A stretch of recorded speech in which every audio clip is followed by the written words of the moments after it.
Welcome to Daily Wisdom, Walking the Path with the Buddha, a podcast shared by David Roylance. This podcast is dedicated to guiding you to completely eliminate the discontent mind and the suffering it causes by attaining enlightenment. Learn and practice the teachings of Gotama Buddha that will guide you to fully attain a peaceful, calm, serene, and content mind with joy. To support this podcast, visit patreon.com/support Buddha or visit buddhadailywisdom.com, where you will discover a full range of courses, retreats, and online learning resources to assist you on the path to enlightenment. Now, here's our teacher to share more.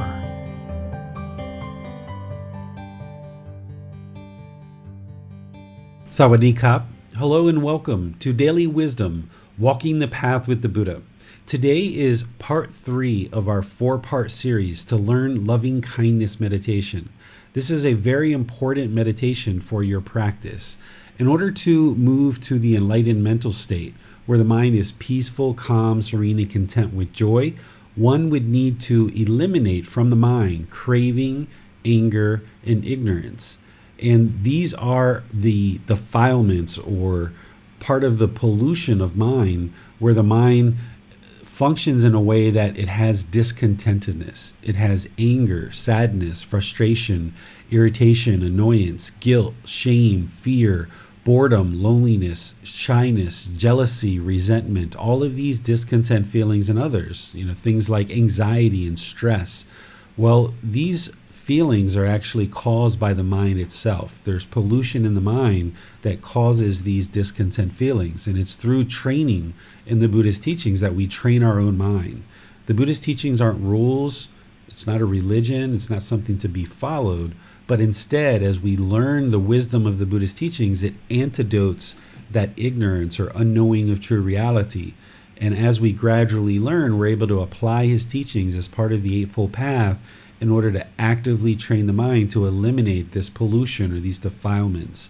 One of the defilements that is in the unenlightened mind is anger, hatred, ill will, and all the lesser versions of that as well. It's loving kindness meditation that trains the mind to eradicate this anger, hatred, and ill will from the mind, transforming it, where we, instead of practicing this hostility and aggression through our intention, speech, and actions, we practice loving kindness, which is this genuine interest in seeing all beings be well, this active goodwill. And then through transforming the mind in meditation, we then transform our intentions, speech, and actions in daily life through practicing things like non-ill will or harmlessness, or ensuring that our speech has loving kindness as part of it, ensuring that we're not causing harm through our bodily actions, because any harm that we put out into the world is only going to come back to us. So if we put out anger, hatred, and ill will, this hostility, this aggression, that's what's going to come back to us. The people around us are going to function in that same way. But by us practicing, by us transforming the mind, and not believing the teachings, but practicing them, this is where we put out better and better conduct, better and better mental discipline, because of this wisdom that we cultivate. And then this helps us to practice in a way where we're not causing harm to others, so therefore no harm comes to us. So I'd like to thank all of you for choosing to learn the Buddhist teachings, and by progressing to this point where you're now in the 3rd part of this 4-part series. I've already taught a lot of details related to loving kindness meditation, so my intention today is just to recap just a brief little aspect, just to help you guys remember what loving kindness meditation is. And anybody who's joining us for the first time, if you haven't done loving kindness meditation with us before, you'll know how to do it. Then I'll open up to any questions that you guys have on your practice of how things have been going. And then we'll actually do a loving kindness meditation session together. And at the end, we will open things up for questions again. So let me share with you guys just one aspect of what I've shared previously, but this is only just to kind of help those that need a refresher, or someone who maybe has not joined us for loving kindness meditation before. the way that I do loving kindness meditation is I still do breathing mindfulness meditation on the front side. So we do chanting to kind of ease into meditation. We do breathing mindfulness meditation to kind of clear out the mind, prepare it for loving kindness. Then we do loving kindness meditation. Then we finish up with some more breathing mindfulness meditation and some chanting on the backside. This is usually about a 30-minute or more meditation. And when we get to that portion of time where we're doing the loving kindness meditation, I'll be guiding you with these affirmations. This is just kind of a brief little sample where in the mind, on the out breath, you will be saying, may I be peaceful. And you'll just say that on the out breath. And then when you take in the next in breath, on the next out breath, may I be safe. So I'll be saying these affirmations out loud. There's 4 in each ring. And then you will repeat it whenever you get to your next out breath. And this will help to transform the mind away from anger, hatred, and ill will. We'll make these rings kind of applicable for those of us that are meditating together today. But what you should be doing is you should be customizing this meditation for your specific needs. So if there's people or groups of people in your life currently, or people from the past that you have certain anger, hatred, ill will towards, you should be including them as a ring in your meditation. So if you have a contentious relationship with your sister or your brother, it should be, may Barbara be peaceful. May Barbara be safe. May Barbara be well. May Barbara be free of discontentedness and the suffering it causes. Always starting with I, being yourself, and then gradually moving to more and more rings, and then eventually getting to all beings. But you would like to customize this if you have anger towards your partners, towards your children, towards your parents, towards your siblings, your coworkers, friends, neighbors, maybe people in your past that the mind is still holding on to hatred or anger, because that hatred or anger, it's only hurting you. It's inhibiting you from being able to interact with people without hostility and without aggression, being polite, kind, friendly, and respectful to all beings. So by you removing this from the mind in meditation and then being able to practice through your intention, speech, and actions, you're then able to gradually wear away these harsh feelings of anger, hatred, and ill will. And this will allow you to interact with people in a very loving and very kind way. And because that's what you're doing, you will notice that more and more people will practice that way with you. That because you're putting out loving kindness throughout your daily life in your intention, speech, and actions, then others will practice and put out to you intention, speech, and actions that are with loving kindness. Not everybody. We're not trying to transform others. We're actually trying to transform our own mind. We're working to transform our own mind. And by us doing that work to deeply uproot and clear out this pollution of anger, hatred, ill will, and you practicing in wholesome ways, because you're practicing in wholesome ways, wholesomeness will come back to you. And it takes time. It takes gradual training. This isn't a magic, click of the fingers, one meditation, and then your mind's completely transformed. It's gradually wearing it down. The Buddha used an analogy of like a worker, like grabbing onto a tool that has a hammer, like digging and digging and digging. It's like each day you won't know how much anger you've worn away from the handle of this axe, for example. But over time, you gradually are using this tool over and over and over again, and you get to the point where you realize you've worn away so much wood off of this handle. So the same thing is, as you gradually train the mind with loving kindness meditation, you gradually wear away this anger, and more you're able to practice towards all beings in this loving and kind way. So let me pause here and see what questions you guys have, if any, regarding how we actually do loving kindness meditation, because while we do it in class together, this is something you should be doing on your own if you're really interested in transforming the mind to enlightenment. The way that you would ask questions is to put those into YouTube, Facebook, or Zoom. In the comment section, our moderators will see that and ask your questions. Or in Zoom, you can electronically raise your hand and our moderators will call on you and give you an opportunity to ask any questions or follow-up questions directly. Hi, David. Would you say it can be useful to use individuals from the past that may no longer be in our lives in the rings? If there's any kind of hatred, anger, ill will, anything resentful, any kind of jealousy, any kind of harshness or agitation or irritation that you have in the mind towards anyone at all, that needs to be completely eradicated in order to get to enlightenment. Because an enlightened mind is going to be peaceful, calm, serene, and content with joy, not even having the slightest annoyance or irritation with anybody at all. So when you observe through mindfulness, awareness of mind, that the mind has this, whether it's people currently in your life or people that are in the past, or if you end up meeting new people and after a week or two or three this irritation arises. If you understand the Four Noble Truths, then you understand you're causing it yourself and you need to eradicate it. So breathing mindfulness meditation will help eradicate craving, desire, attachment, but loving kindness meditation is what eradicates the anger, hatred, and ill will.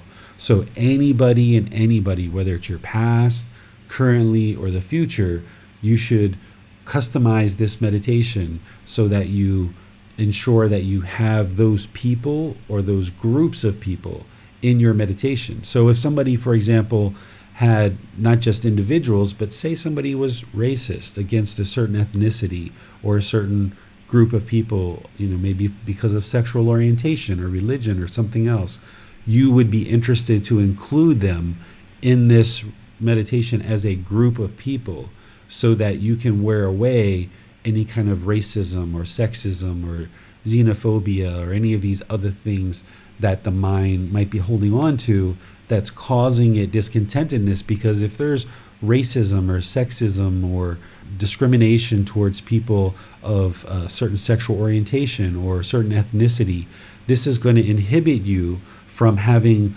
loving and open relationships with all people, where you can then have opportunities in life to interact with people of all types, because the mind is holding on to some conditioning where you might have been brought up in a racist household, or you might have been brought up in a unkind household where certain groups of people were talked about in a negative way, and maybe you're holding on to some of that conditioning from your family life. And the way that you transform that and get rid of it is through the entire path to enlightenment with breathing mindfulness meditation and practicing all the other aspects of the path. But loving kindness meditation is what will transform that any kind of hatred or anger, ill will that has been developed as a result of any kind of conditioning that you've experienced growing up. It seems like that agitation and ill will is really the key. When we feel that, that's an indicator that perhaps we should include whoever that is targeted for in our meditation. Exactly.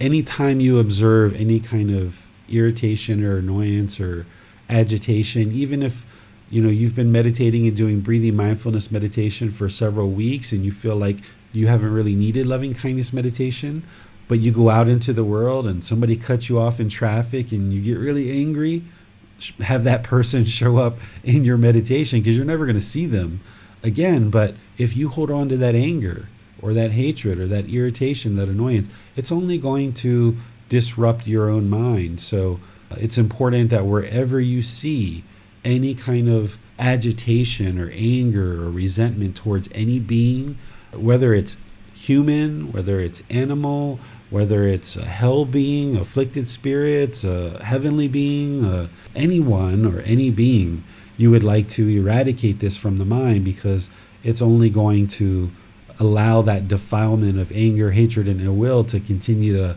be dwelling in the mind. And you're not going to be able to experience that peaceful, calm, serene, and content mind with joy, because there's this anger, there's this irritation, there's this annoyance, there's this agitation, there's this hatred, this ill will towards others. So this is the meditation that will help to transform that out of the mind. And then you practice it, and you practice being polite, kind, friendly, and respectful in daily life. And one of the things you can do is, if you get used to doing this meditation in daily life, you're walking down the street, somebody bumps into you, Rather than get angry and the ego comes in, you just, okay, may you be well, no big deal. Or if somebody cuts you off in traffic, oh, may you be well, may you be safe. You don't have to turn to anger.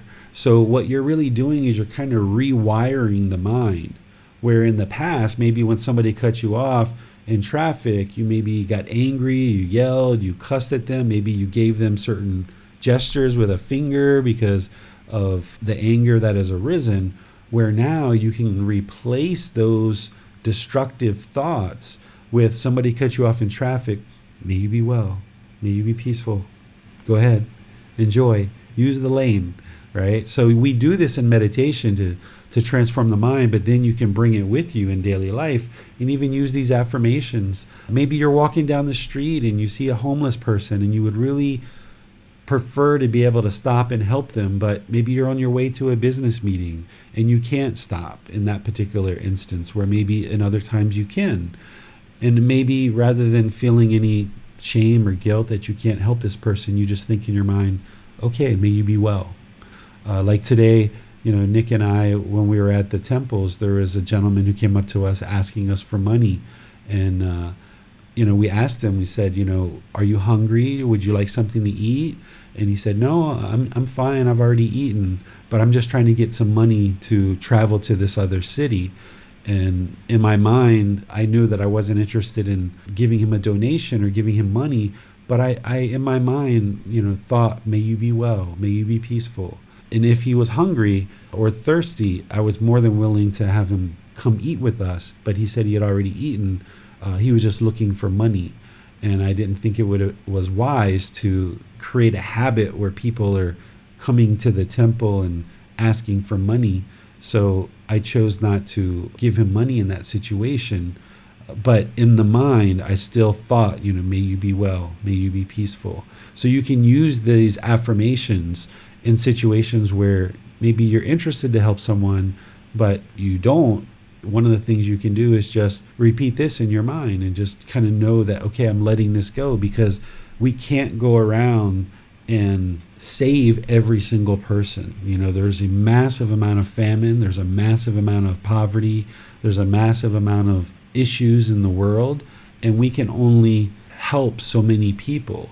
If we helped every single person, we wouldn't have money for ourselves and our own family. So there's certain situations where I'm able to help people, and I do, and then there's situations where I'm not able to help that person, or in this case, the person had already eaten. They didn't need any food. They just wanted money. But the way that you can help your own mind is ensure that rather than looking down on somebody who's asking for money, is instead just in your own mind, wish them well, may they be well, may they be peaceful.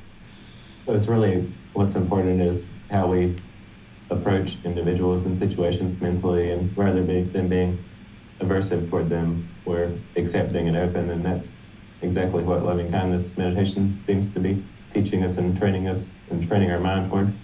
Exactly. So the Buddha never gave rules that was like, okay, every time you see a homeless person, give them money, or every time someone asks you for money, give them money.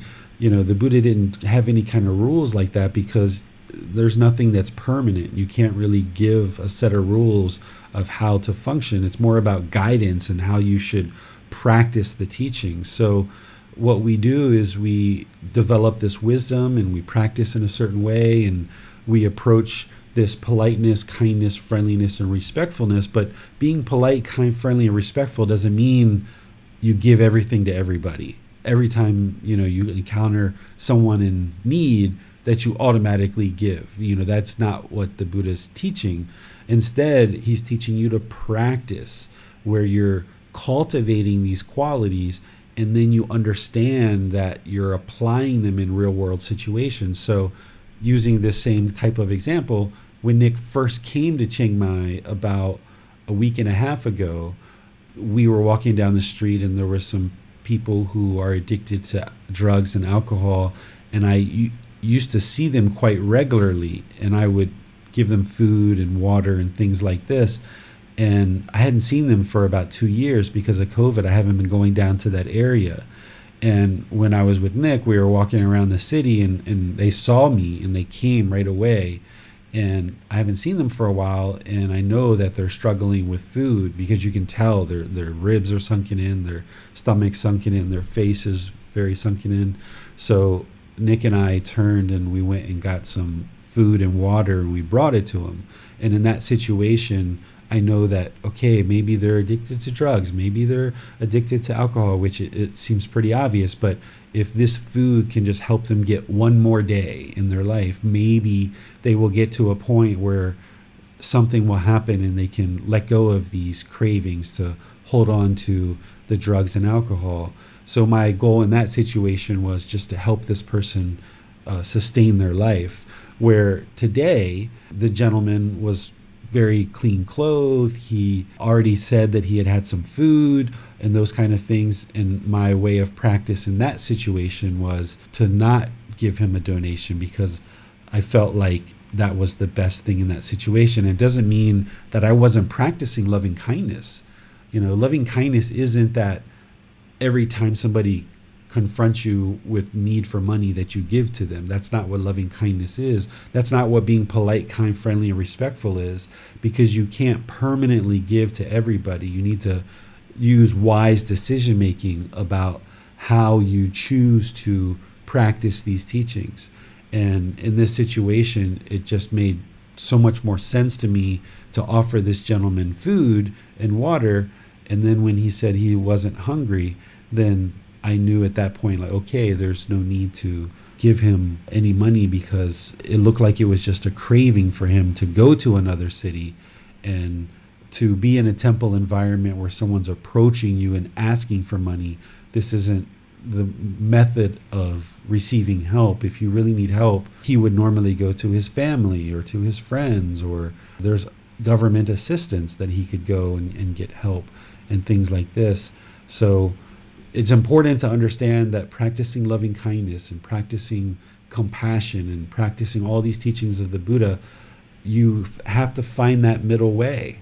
That if you're always holding on and trying to practice giving generosity and loving kindness and compassion all the time, eventually you're going to get to a point where you've exhausted all your resources and you don't have anything for your own family.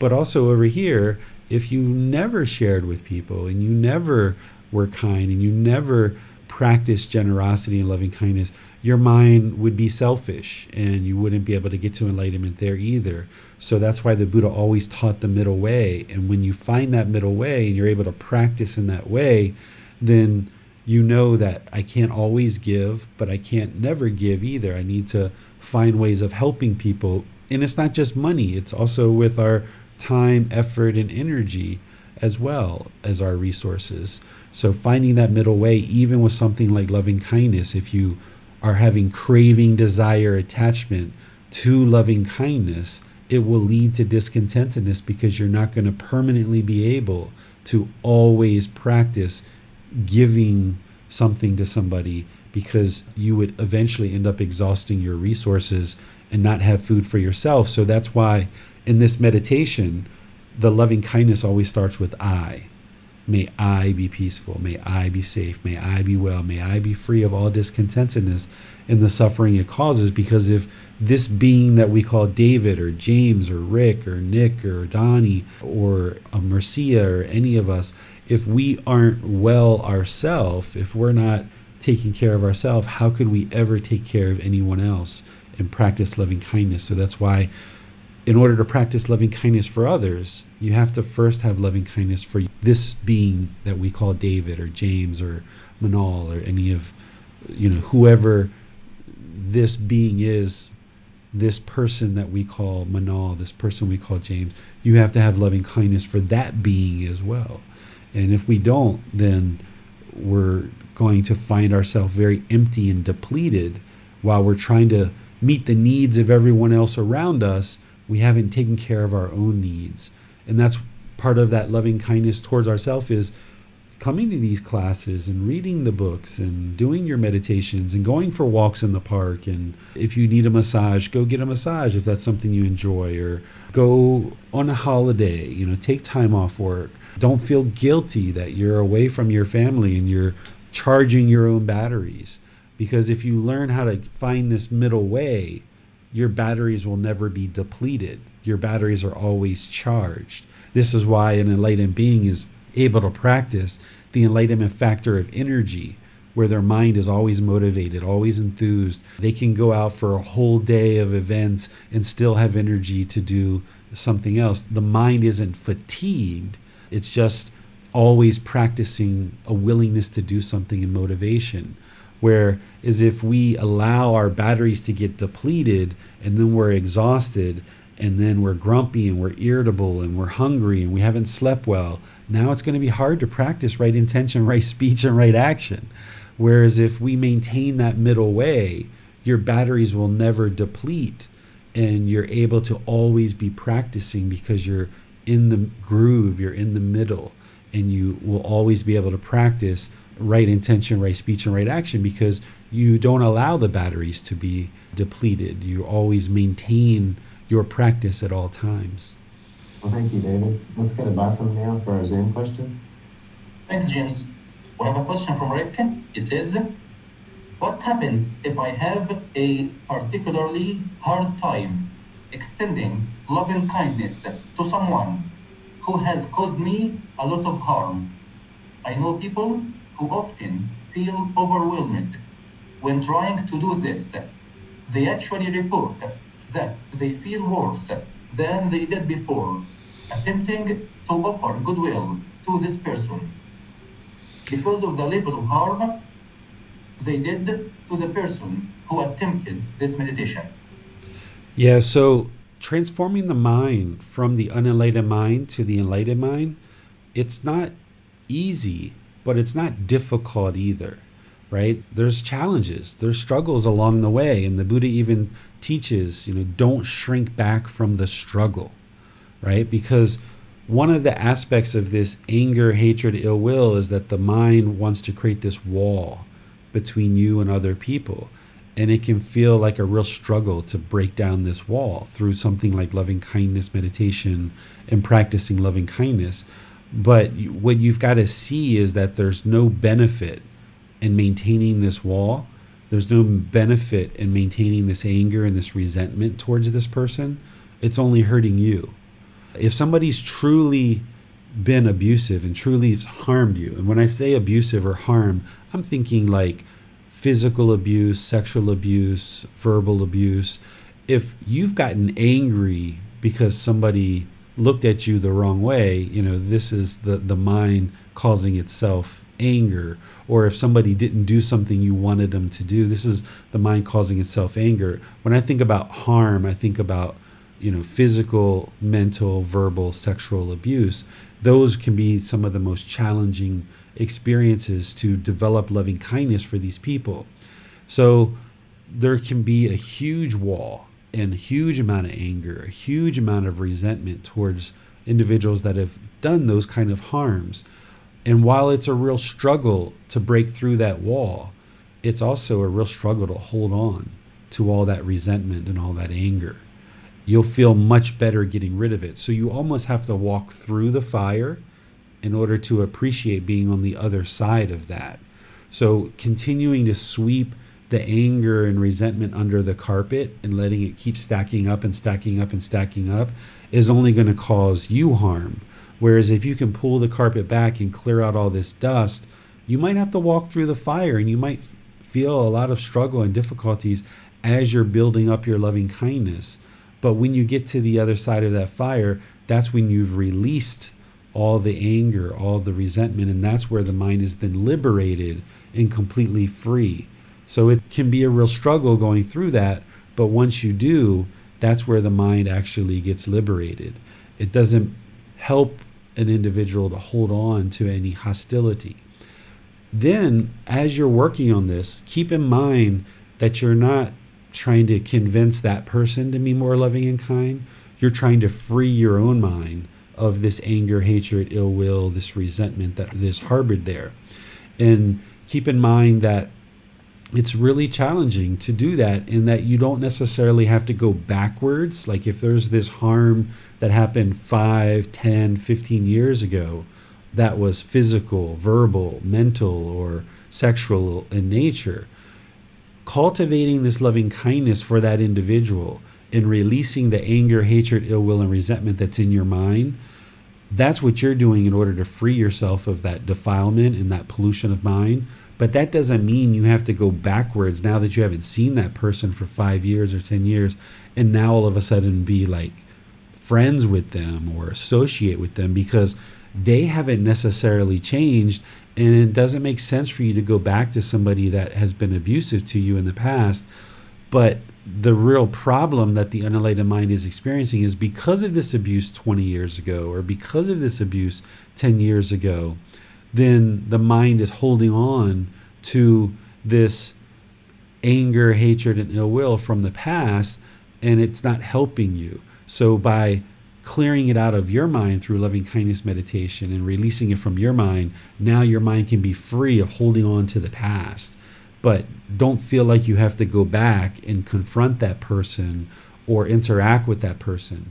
I was talking with a student recently who has a mother and a father who have never gotten along throughout their entire life and throughout their childhood, and they were contemplating going back and actually discussing this with them and kind of talking about the conflict. And that's always a possibility, but one of the things that can probably be most beneficial for that individual is just to practice loving kindness in compassion, practice this loving kindness meditation, release any resentment or hostility or anger for the way they were raised as a child, and then just love their parents for who they are, rather than trying to change our parents, or rather than trying to change that abuser. We're not trying to change the abusers that abused us in the past. We're trying to change our own mind so that we don't hold on to the anger, hatred, and ill will, and it doesn't continue to hurt us in our journey towards enlightenment. May I continue on that question? I have it just a little bit more specifically. I work with a lot of people who are trauma survivors, and I know there have been times where I've tried to do a guided loving kindness meditation similar to the one that you have done with us, and the resistance goes up so high. And in the field of therapy, a lot of people, there's a rationale that we don't want to let go of the anger toward the abuser, you know? So, and people do get very overwhelmed sometimes when we're trying to do that form of meditation. Is there anything that I could do when I'm helping somebody with this kind of meditation to help them to do it without being overwhelmed? Yeah, what's important here is that you don't present the teachings of the Buddha in isolation, where you're just introducing loving kindness meditation. There has to be a fully developed life practice. So if they're only practicing loving kindness meditation, they're going to experience the situation that you're describing, because it's just like ripping a scab off the wound. Whereas if they understand the three universal truths, the Four Noble Truths, establish right view, they understand right intention, right speech, right action, right livelihood, right effort, right mindfulness, right concentration. They build up their practice with breathing mindfulness meditation. They understand all aspects of this Eightfold Path, and loving kindness meditation is part of that comprehensive practice. Now it fits into a framework that they can now deal with these feelings, because they understand where they're coming from, and they understand the benefit of letting them go and why they're letting them go, and moving to this enlightened mental state where it's peaceful, calm, serene, and content with joy. So if we try to present any aspect of the Buddhist teachings in isolation, and they don't understand the entire comprehensive path, then it can be very difficult for them, because they're just kind of like jumping in after the train's already been moving for a period of time. So in your situation, what I would suggest doing, if you were interested in helping these people, is starting them off with the three universal truths, and then the Four Noble Truths.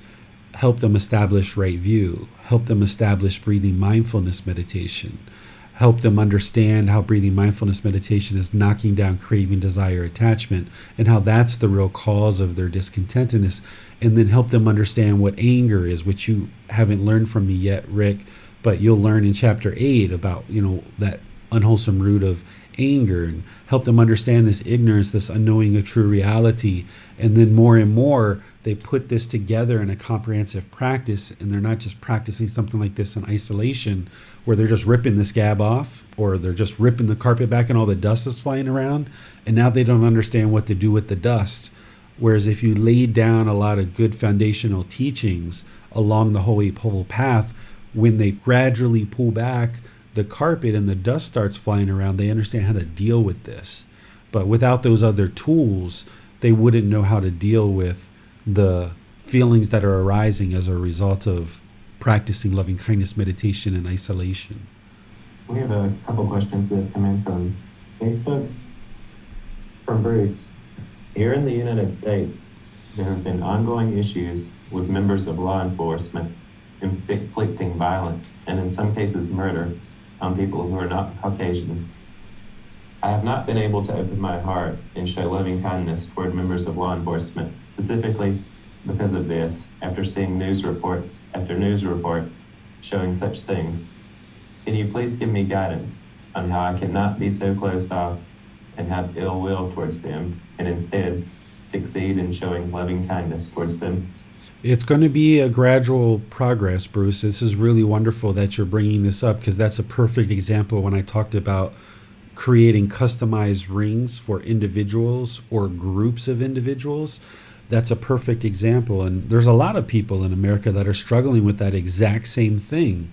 So what the mind wants to do, because of this craving, desire, attachment, because it craves permanence and it doesn't understand the universal truth of impermanence, it sees one incident or 5 incidents or 10 incidents or however many of officers harming people of color or people of minority groups. And even though there's maybe 100,000 or 300,000 police officers, these 10 incidences have conditioned the mind to now hold on, thinking that all officers are of bad character and of bad conduct. Then the mind starts having this anger and hatred and ill will. This is actually the exact same aspect of the unenlightened mind that actually is causing the problem in the officer's mind too. If the officers are treating people of certain ethnicities, certain backgrounds, certain minority groups, and they think like, oh, all minorities are X, Y, and Z, and they think of them in a negative light, it's also because their mind has been conditioned to think of minority populations in negative ways, and their mind is having this permanence, thinking that, okay, maybe as a 6-year-old child they got beat up by someone of a minority group, and now as a 30-year-old male or female, they're now thinking that all people of a minority group are bad people because of this one experience when they were 6 years old. And now their mind has become racist or aggressive towards a minority group because of that one incident when they were young. So the problem that you're experiencing and that you're being impacted by, that your mind is holding on, it's got this craving, desire, attachment. It's been conditioned to think that all law enforcement officers are of a bad character. It's actually the exact same problem that anybody who's in law enforcement that has racist views, they're struggling with the same thing. It's the same underlying problem, which is conditioning of the mind, and the mind's craving permanence, and it's holding on. So we actually don't solve the problem in the world and individually by everybody holding on to this conditioning. The mind has to observe that while there was these 2 incidences or 5 incidences or 10 or 100, those were individual incidences where that particular officer had whatever situation going on and they chose to treat that person that way. But out of this 300,000 force of officers, not everybody conducts themselves that same way. But the unenlightened mind, it craves permanence, and it looks across the world and it thinks that all officers are that way.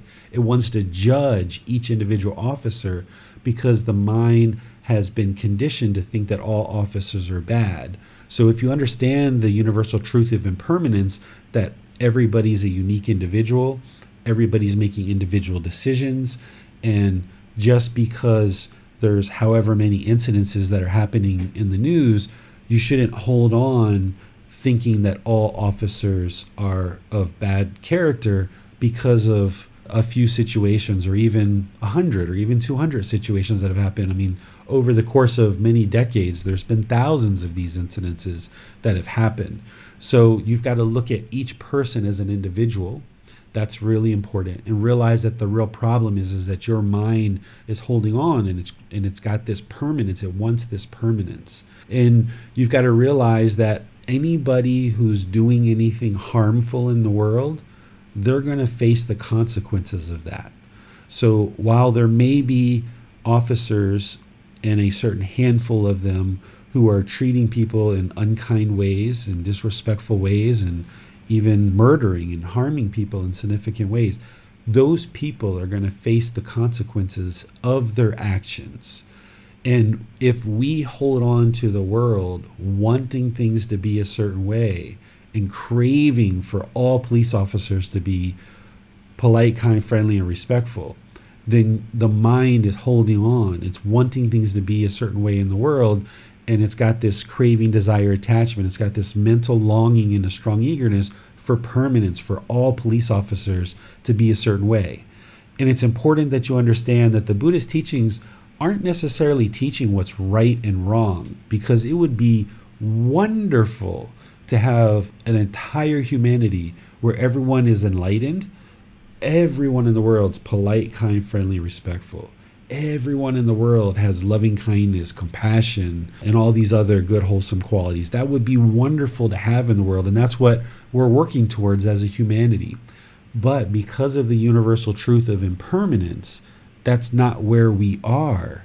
And there's going to be some people who are friendly and polite and respectful and loving and conduct themselves very well as police officers. And then there's going to be a certain portion of that population that's going to be disrespectful and hateful and beat up people of different skin colors and different ethnicities. We're not saying that we agree with their conduct.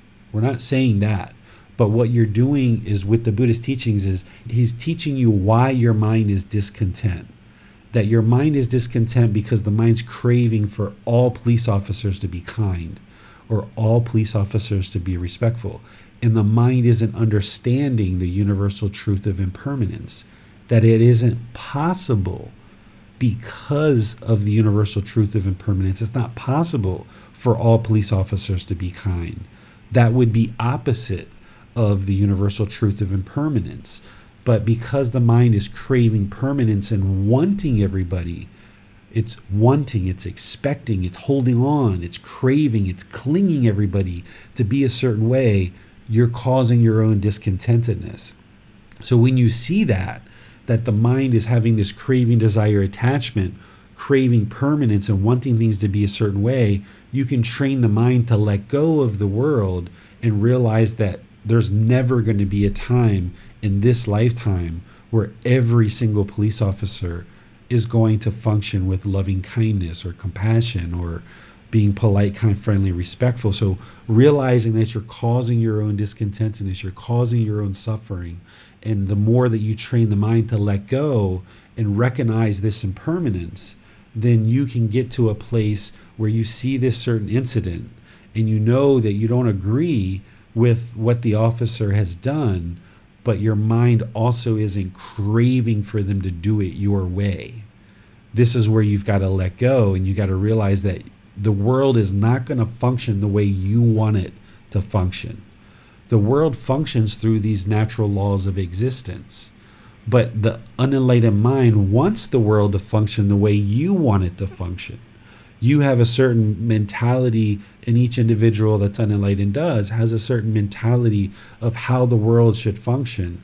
And when the world doesn't function that way, then you get angry, or then you get frustrated, or then you develop this resentment. But what the Buddhist teachings are doing is saying, instead of wanting the world to be a certain way based on the criteria that are currently in your mind, instead, to liberate the mind, you need to learn these natural laws of existence. And when you realize how the world is organized and structured around these natural laws of existence, now you're going to look at the world very differently. that you will understand that it's not possible for all police officers to function in a certain way. And the longer you crave and hold on and wanting that to happen, the more angry you'll get, the more irritated, the more frustrated you'll get. So this also goes back to what I was sharing with Rick, is that you really need a comprehensive practice to be able to let go and train the mind to understand impermanence and practice breathing, mindfulness, meditation, generosity, all these good, wholesome teachings as part of this life practice to train the mind to let go. And you also need this practice of loving kindness and all the other steps of the Eightfold Path. There's not just one piece of advice that I can give you and say, oh yeah, Bruce, do this, and that will instantly release any kind of anger and hostility you have towards police officers. Instead, you have to develop this life practice and put together all the various pieces so that once you understand these natural laws of existence, you'll no longer look at the world wanting it to function the way that you want it to function, but instead you will look at the world and understand why it functions the way it does. And then you'll be able to navigate this world with peacefulness because you understand how it functions. When the mind doesn't understand what it doesn't understand, when the mind has this ignorance, this unknowing of true reality, it struggles, it has difficulties because it looks out at the world. You want the world to function in a certain way, and it's not functioning that way. So therefore, the mind has this craving of wanting the world to function a certain way as you have intended in your mind. And when you don't see it happening the way you want it, that's when the mind becomes discontent. So you've got to change your perspective and now say, my goal isn't to try to get everybody to do things my way. My goal is to understand why people do things the way that they do. And if I understand the natural laws of existence, it will explain to me how this entire world works and how it functions. And once I understand that, then I will understand why the police officers are doing this. Because their mind is polluted. Their mind has craving, anger, and ignorance. That's why people abuse each other, physically, mentally, verbally, and sexually, because they're affected by the same pollutions of mind of every single unenlightened being. Every single unenlightened being, everyone who's doing harm in the world, has this craving, anger, and ignorance. And as you awaken to this wisdom of these natural laws of existence, you'll now be able to look at the world completely understanding it, and you'll no longer struggle and have difficulties because you can now navigate the world through these natural laws of existence, this wisdom of these natural laws of existence. That's very helpful, David, especially as an American. And given the political division that we see in the United States, it seems like it's also great advice that we can apply to people who have other political opinions than ourselves. This is another perfect example. Let's just take something simple like Bruce's topic. That's a very complex topic and there's many different aspects to it. But let's just take a simple thing like politics. There's pretty much each government is set up where there's multiple parties of views and opinions of how the country should run. And there's difference of opinions. One group of people and all the individuals within that group have certain opinions. And then there's other groups that have other opinions, and everybody in that group has different opinions. This is the universal truth of impermanence. But what everybody's doing in the political world, mostly, I shouldn't say everybody, but what a lot of people are doing in the political world is everybody wants everyone to agree with me. I want everyone to agree with me, and I want to do it my way. And where the political environment is struggling is everybody's trying to get it their way, the way that they want it. And now the world feels like, okay, everybody should do it our way. And now we're going to fight over who's right and who's wrong. And we're going to struggle. We're going to fight. We're going to call each other bad names. We're going to do all these harmful things and try to backstab each other and cut each other and yell and argue and do unwholesome things. And this is somehow going to convince everyone that our ideas are better. And then we're going to improve the world through our ideas, right? But that's not going to work. It's just like kicking up all the dust and kicking up all the sand and everyone's arguing and gossiping and slandering each other and talking bad. Instead, what people can do in the world is take something like a disagreement, and rather than getting mad because someone else has a different opinion, or rather than getting angry that someone has a difference of opinion, you can see it that you're never going to live in a world where everyone agrees with you. You will never live in that world because of the universal truth of impermanence. It's not possible for everyone to permanently agree with us in a political sense or in our own household or otherwise. So the mind keeps wanting permanence. It just keeps wanting permanence. It wants everyone to agree with us. Oh, someone doesn't agree with us? The unenlightened mind is going to get angry. It's going to argue. It's going to try to force this other political party to agree with us. And they're going to try to manipulate and force this to happen. So when you learn the Buddhist teachings and you understand these natural laws of existence and you awaken to this universal truth of impermanence, then when somebody disagrees with you, the mind should be like, well, that makes complete sense that somebody's disagreeing with me, because it's not possible for everyone to agree with me. So therefore, rather than be hostile and aggressive and speak in unkind ways that's only going to come back to me, let me just acknowledge that this makes complete sense that this person disagrees with me because of the universal truth of impermanence. And now let me try to understand their perspective. Let me ask them some questions. Let me consult with them. Let me take some time rather than sit here and try to control them and convince them that my ideas are right with craving, desire, attachment. Instead, let me ask them some wise questions that will help me to understand their perspective. When you've got one person that's asking questions to understand and another person willing to share that, after they've been heard, they might be willing to now hear you and share your ideas. But when you've got two people that are craving for each other to agree with them, and that craving, that mental longing and strong eagerness is just going and going and going and cooking, this is where the arguments just blow up about certain topics in the political world or other topics in the world, because both parties are trying to control the situation. Both parties are craving for the other party to agree with them. This is where the unskillfulness comes out in our intention, speech, and actions, and we end up putting out more harm in the world.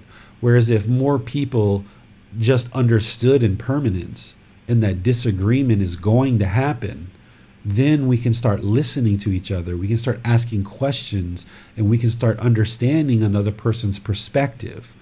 But when we hold on to our own perceptions, what a perception is it's our opinion or the way that we think things should be, our belief, the way the things seem to be. When we cling to our perceptions, it's going to arise anger when somebody doesn't agree with our opinion. So when we can let go of our perceptions and just ask questions and try to understand other people's opinions, now we can have a healthy conversation where I'm working to understand their opinion and they're working to understand my opinion, perhaps. And then at the end of the conversation, we may agree, but we may end the conversation still in disagreement. And that's okay. It's okay to end a conversation where we both disagree with each other, and we do that respectfully. But when we try to force the other person to agree with us, and we're in there fighting it out and arguing it out, and we don't want to end this conversation until the other person agrees with us, this is where the disrespect comes in. This is where the unskillfulness comes in, and now we damage our relationships, and nobody's listening to anybody. We're both just broadcasting information, craving for things to be our way. So when we start listening and we start asking questions of each other, then we can understand each other's opinion, and we may, by the end of that, find compromise and walk away with a compromised decision that we both agree to. Or we may walk away from that conversation both disagreeing still, but maybe we have a second or a third or a fourth conversation, and we slowly work at it and find a compromise. There's somebody that I'm working with right now on something that we kind of had a disagreement a day or two ago, and we've kind of talked about this same topic multiple times, And we finally got to something where we're like, hey, we both feel good about this approach and this plan. And now we're going to walk forward with that plan and see how that works. But initially, we disagreed with how to approach this particular thing. So disagreement is part of reality. It's part of that true reality that it's going to happen. But it's when we struggle and we fight and we have this craving for others to agree with us that the hostility and aggression arises, and we end up damaging our relationships through unskillful conduct. Thank you very much for that, David. We have another question from Adrian. How does physical pain play into loving kindness meditation? Physical pain depletes the mind.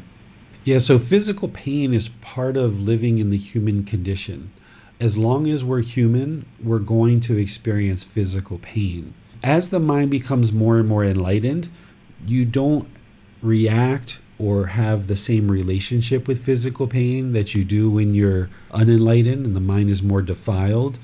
When the mind is more defiled and not awakened, when we experience physical pain, it can be very impactful, where the mind thinks that this physical pain is going to be permanent. It gets depleted, the mind gets depleted, the pain almost becomes more and more intense, and it's very difficult, and the mind and the body really struggle through this pain. And there may even be unskillful conduct that comes with that, because we have a lack of mental discipline and we have a lack of wisdom when we're in the unenlightened state. But as we evolve and we awaken more and more, we realize that this physical pain is coming about because of this cause and effect, this action and result, the results of our decisions. This is our karma, not as a punishment, but just as a result of our decisions. So if we were, say, in sports and we injured ourselves, well, it was our decision to be in sports. And we injured ourselves because of that, and that was our decisions, and now we're left with some sports injuries. Well, rather than be disgruntled about that, rather than being angry about that, rather than thinking that that's permanent, instead, we can make wise decisions with medications or medical procedures or other things like this in order to eradicate and eliminate this pain as best we can, while understanding that this pain is impermanent. And as long as we're in the human condition, we're going to experience sickness, aging, and death. We can't escape that. Even when the mind's enlightened, it's still going to experience sickness, aging, and death. But we can train the mind to not react to this pain. We can train it instead to respond and make wise decisions that lead towards getting out of this pain.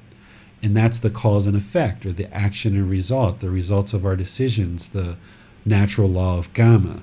So meditation by itself isn't going to eliminate physical pain.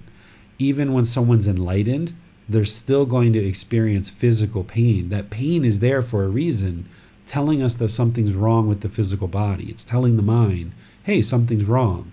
So if you were enlightened and you stood close to a fire, you're still going to feel the pain of the fire, because that's the signal to the mind, hey, move away from this heat source, because the physical body's getting damaged here, and it's going to get more damaged if you don't move away. But in that enlightened mental state, the enlightened being is going to feel the heat and then just respond and move away, because they know it's impermanent. Where an unenlightened mind might feel the pain of the fire and then become uncalm, become unraveled, start cussing and yelling or screaming or blaming other people for this situation, when it was really the result of their own decisions. So an enlightened mind is going to experience pain, but they're not going to experience discontentedness of mind because of the physical pain. Their mind still knows when the body is experiencing pain, but it's transcended any discontentedness as a result of the pain. But it's not just loving kindness meditation that's going to do that for you. It's the entire path to enlightenment. Again, the comprehensive approach to fully training the mind. As long as the mind is craving, desiring, and attached, this strong eagerness, this mental longing, thinking that this body should always be healthy and never feel any pain whatsoever, as long as the mind thinks that way and is craving permanent health, when the body isn't healthy, the mind is going to be discontent. But as you awaken and you realize that there's going to be situations where the body is sick or there is pain, then you can just skillfully continue to practice right view, right intention, right speech, right action, and all the rest. And then you can just make wise decisions to address the pain, but not allow it to cause discontentedness in the mind. But in order to get there, you have to, again, practice the entire comprehensive approach. There's not just one thing that you can do in order to train the mind to understand the pain and let it go and no longer be discontent when the body is sick or when the body is painful. There's multiple aspects of our practice that we need to clear out all the pollution in the mind, purify the mind so that we can get to that evolved mental state where it's no longer craving permanent health, and it recognizes that feeling pain and being sick is part of the human condition, and that's going to happen from time to time. The only way to get away from physical pain is to attain enlightenment, and then when the person actually dies, they will no longer experience physical pain. This is what we call final enlightenment. So during your lifetime, you can experience enlightenment, where the mind is peaceful, calm, serene, and content with joy. But there's still going to be occasional physical pain, but the mind won't become discontent because of it. The mind will just know that the physical body is experiencing pain, and then you will take wise decisions in order to try to resolve that pain. But the body's still going to experience certain challenges with sickness and pains, and the mind's going to still experience that, but it's just going to still remain peaceful, calm, serene, and content with joy. You'll experience that peaceful, calm, serene, and content with joy the rest of that life, still experiencing pain to alert the mind, like, hey, there's something wrong here, you need to address this. And then you'll address it with a content mind. But once you die in this life, having attained enlightenment, then the body and the mind separate. It's no longer attached, because you can't detach the mind from the physical body as long as there's life.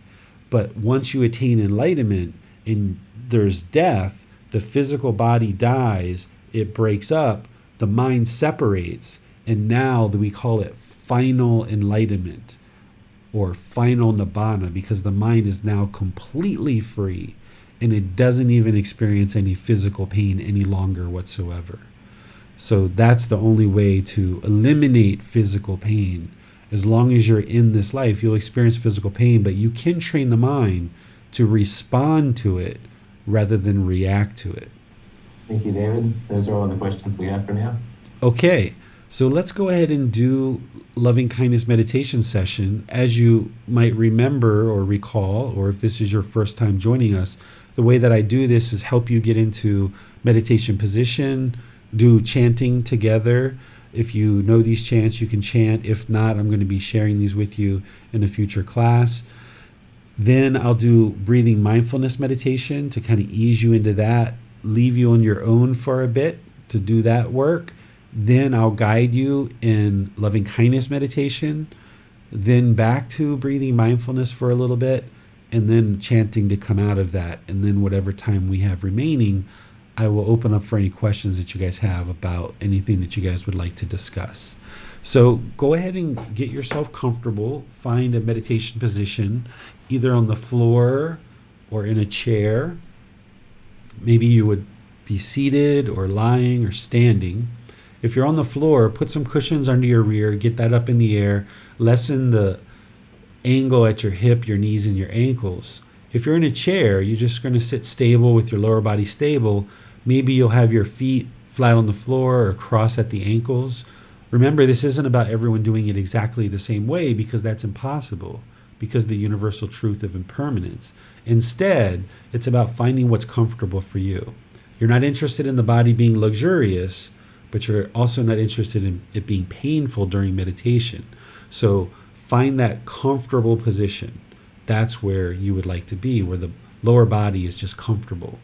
And then the hands and arms should be comfortable in your lap.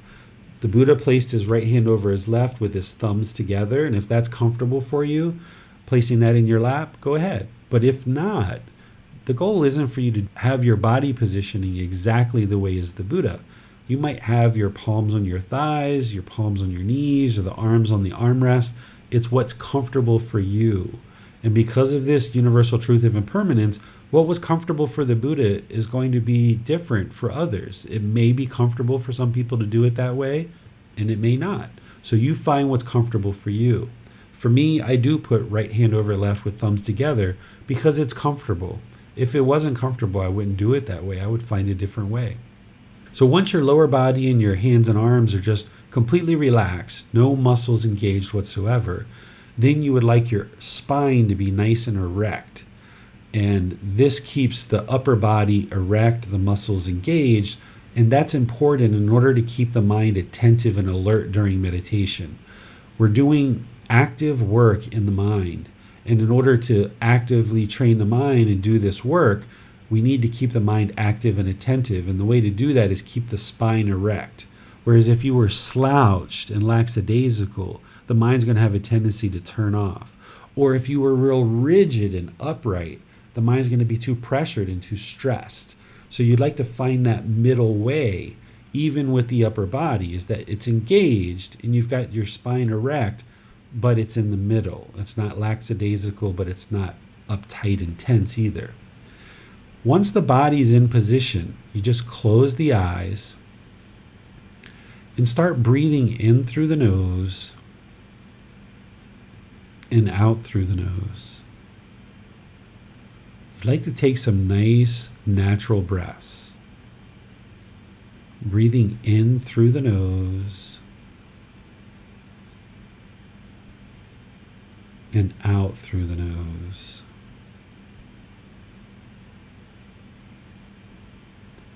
Breathing in, experiencing the full breath.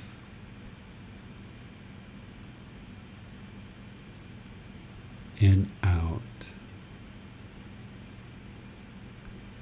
The guidance that I give you is going to be different than perhaps the pace of your breath. You shouldn't be trying to match up your breath exactly to the guidance that I'm providing. This is just a reminder for you to breathe in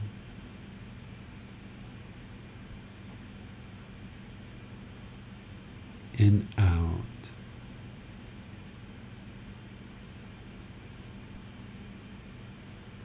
Nice gradual inhale through the nose, experiencing the full breath.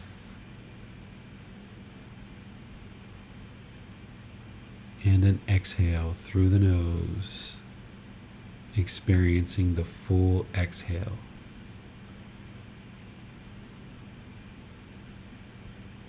Breathing in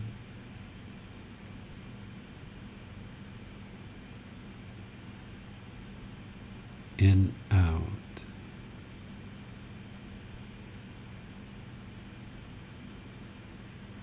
Breathing in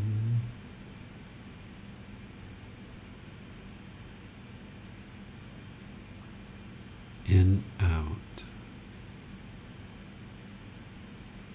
Start fixating the mind on the breath, the sound of the breath, or sensation of air moving into the nose. Focus the mind on the breath. That's the present moment. The mind can be peaceful, calm, serene, and content with joy when it's in the present moment. Breathing in, fixating the mind on the sound of the breath.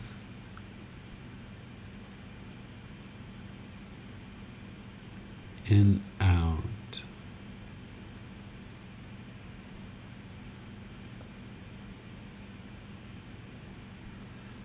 Continue to breathe in through the nose and out through the nose, fixating the mind on the breath.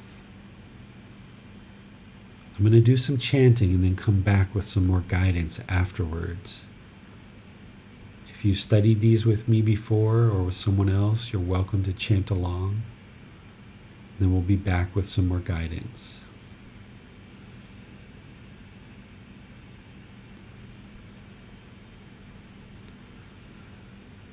อะระหังสัมมาสัมพุทโธภะคะวาพุทธังภะคะวันตังอะภิวาเทมิ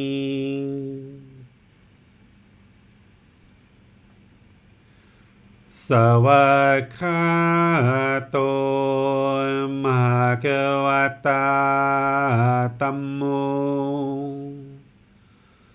ธัมมังนามัสสามิ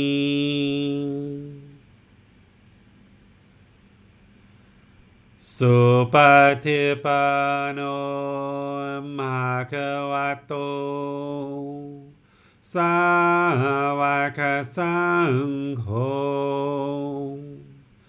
สังฆังนามามิ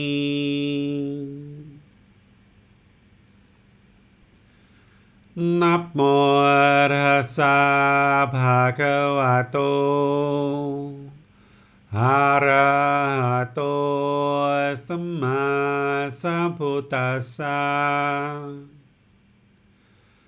นะโมตัสสะภะคะวะโต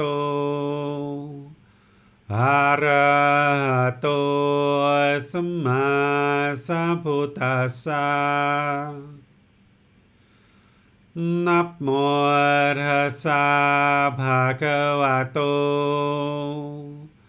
อะระหะโตสัมมาสัมพุทธัสสะ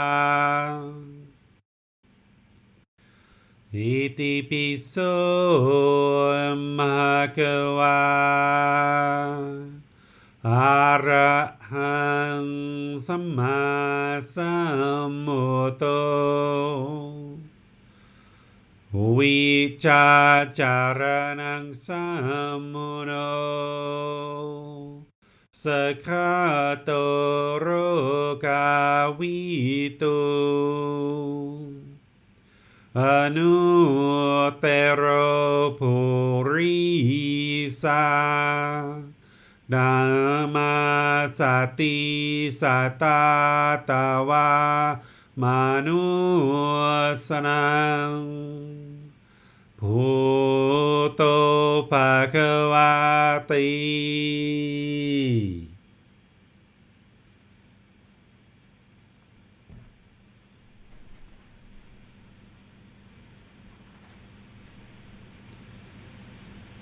Should be breathing in through the nose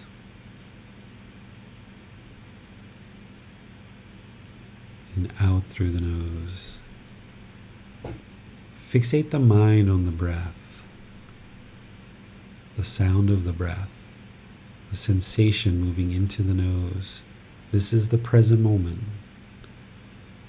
Anytime the mind is not on the breath, you become aware of that. Cut it off. Let it go. Come back to the breath, the present moment. Breathing in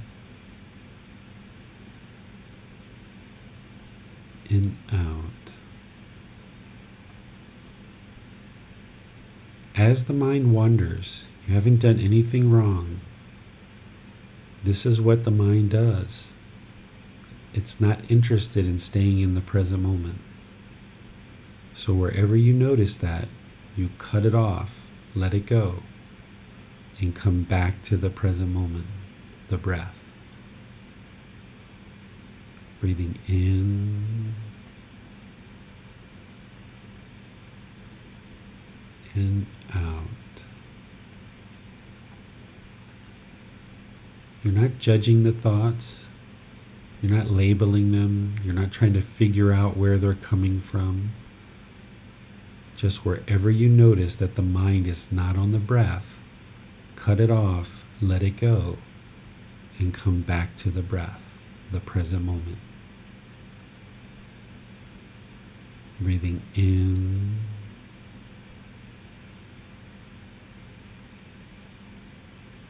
and out.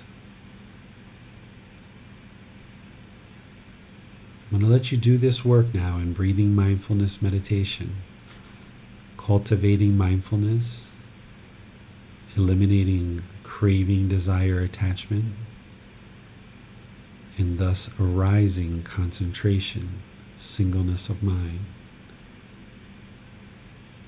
You have nowhere to go. There's nothing to do. No one needs you right now. Just focus on the breath. Breathing in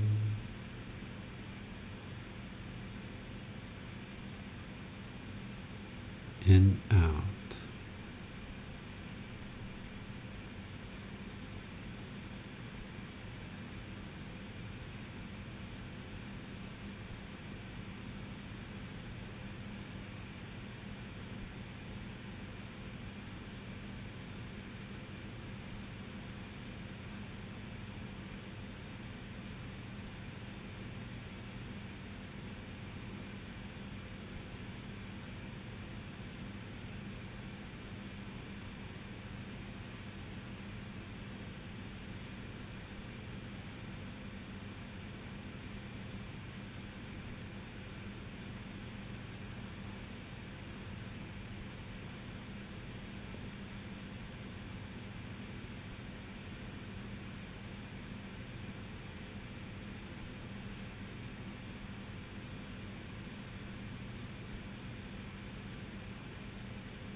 Continuing to breathe in through the nose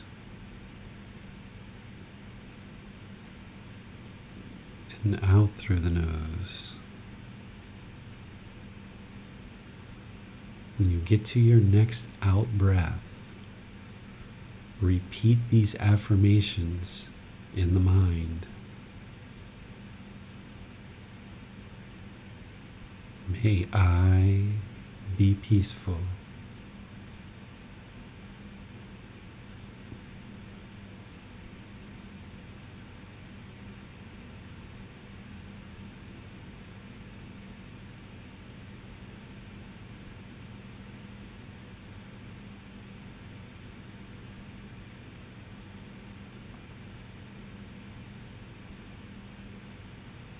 May I be safe.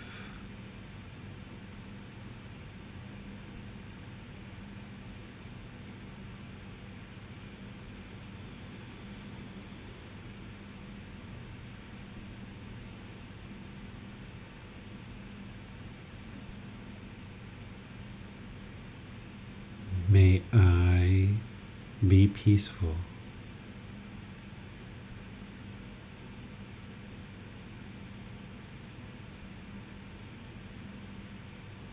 May I be free of all discontentedness and the suffering it causes.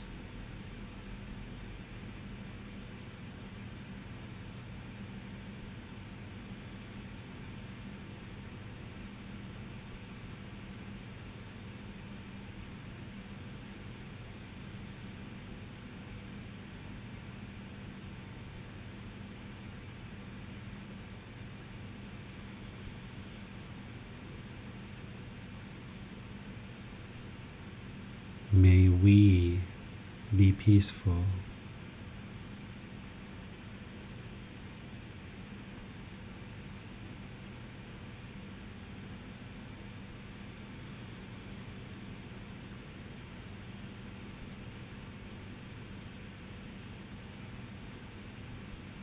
May we be safe.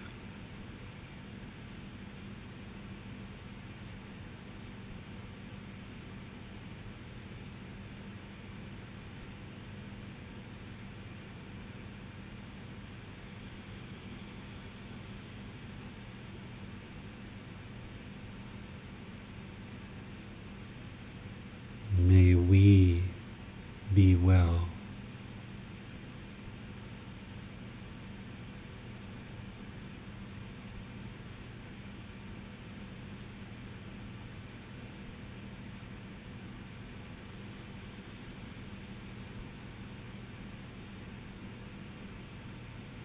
May we be free of all discontentedness and the suffering it causes.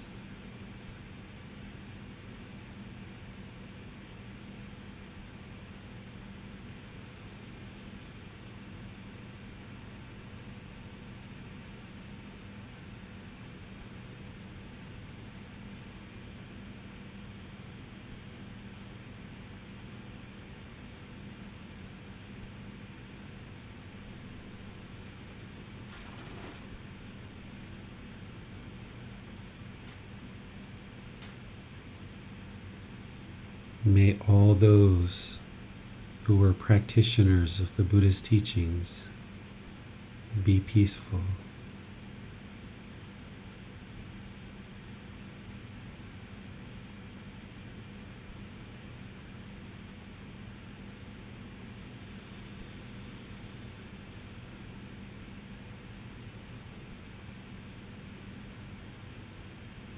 May they be safe.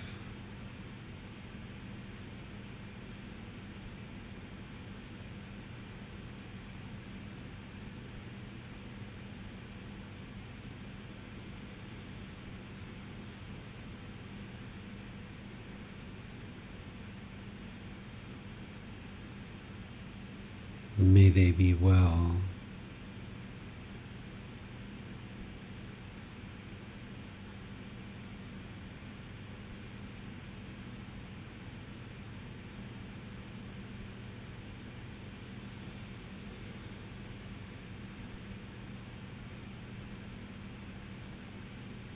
May they be free of all discontentedness and the suffering it causes.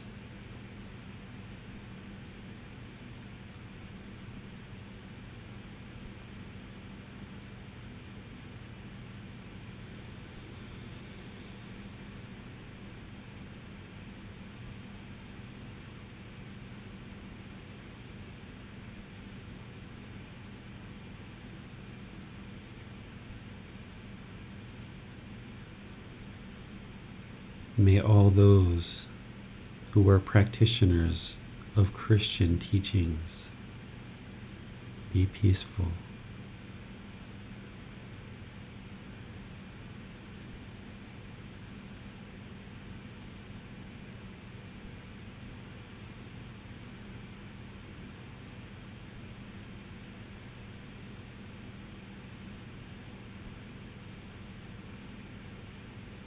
May they be safe.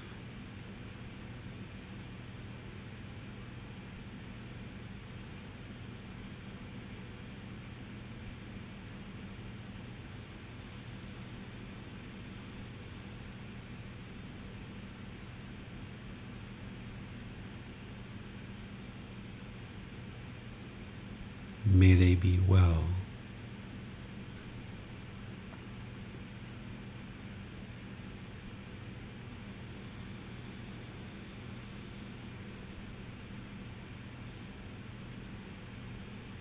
May they be free of all discontentedness and the suffering it causes.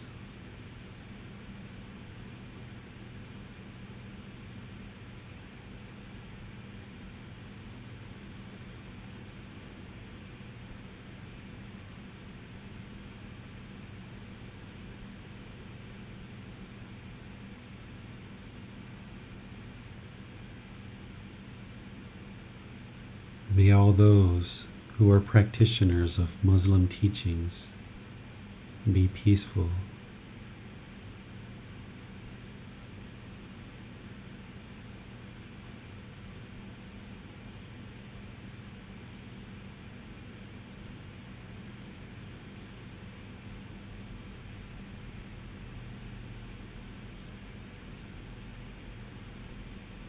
May they be safe.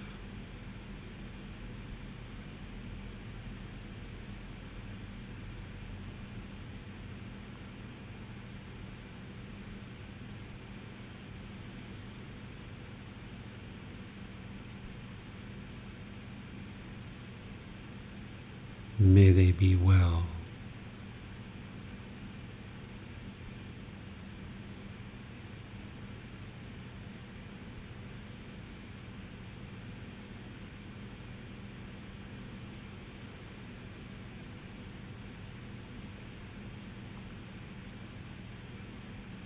May they be free of all discontentedness and the suffering it causes.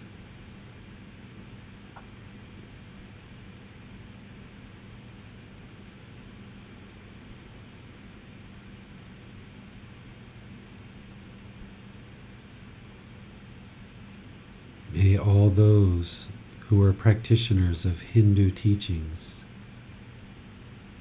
be peaceful.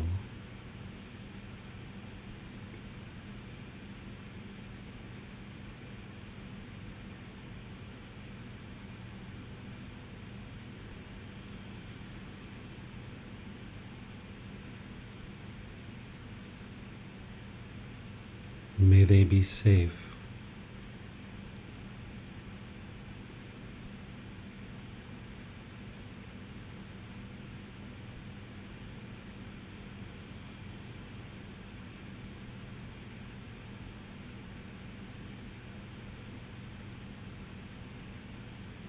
May they be well.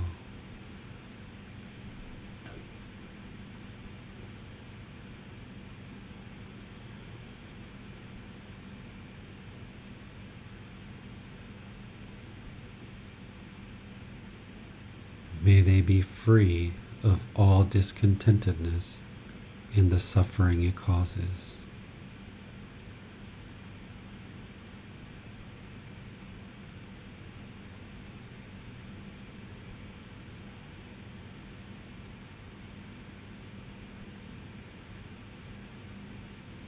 May all those of all faith backgrounds, Judaism, Jainism, Ramakrishnas, and any other tradition that exists in the world, be peaceful.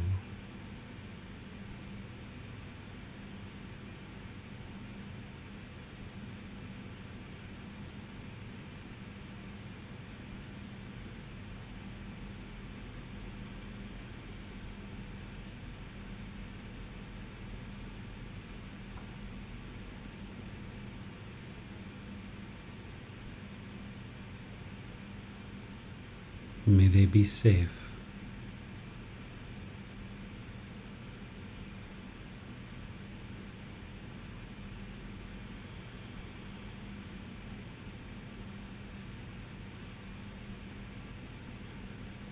May they be well.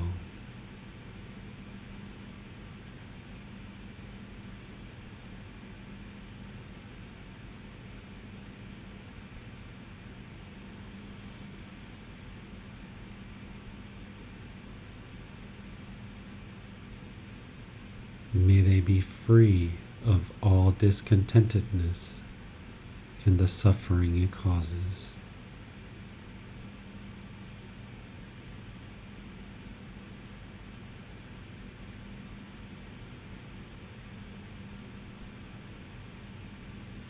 And may all those who are unaffiliated with any tradition, all beings in the world, be peaceful.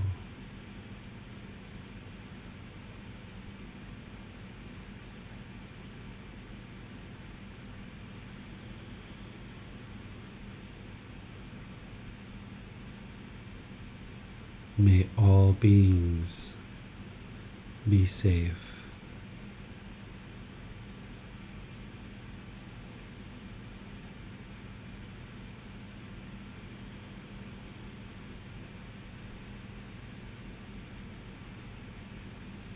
May all beings be well.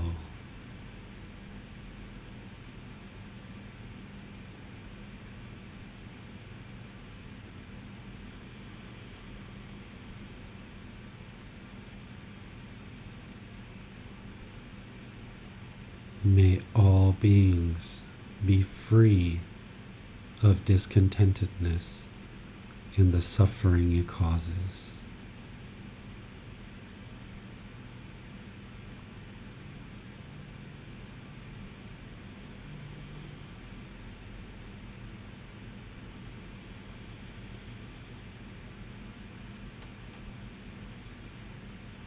Return to breathing mindfulness meditation, focusing on the in-breath, breathing in,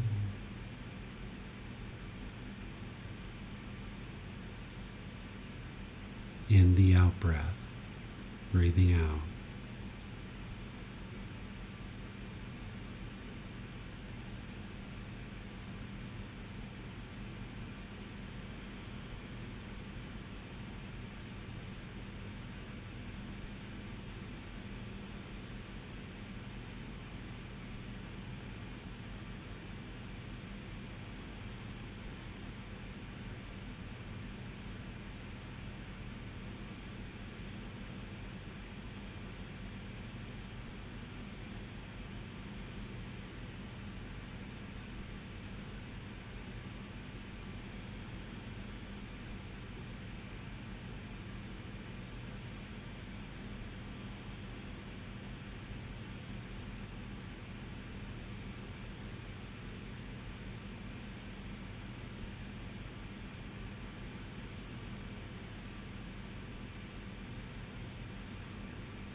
อะระหังสัมมาสัมพุทโธภะคะวาพุทธังภะคะวันตังอะภิวาเทมิ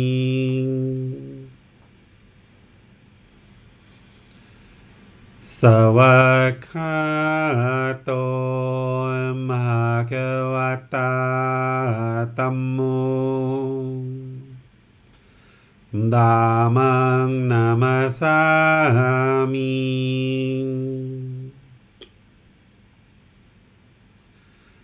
สุปฏิปันโนภะคะวะโตสาวกสังโฆสังฆังนามามิ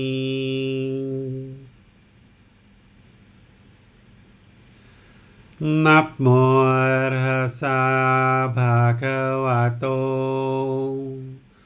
อะระหะโตสัมมาสัมพุทธัสสะนับโมตัสสะภะคะวะโตอะระหะโตสัมมาสัมพุทธัสสะนับโมตัสสะภะคะวะโตอะระหะโตสัมมาสัมพุทธัสสะอิติปิโสภะคะวะอะระหังสัมมาสัมพุทโธวิจาจารณังสัมมุโนสกขาโตโรกาวิโตอนุเตโรภูริสาดัมมาสติสัตตาตาวามนุสนังพุทโธภะคะวะติ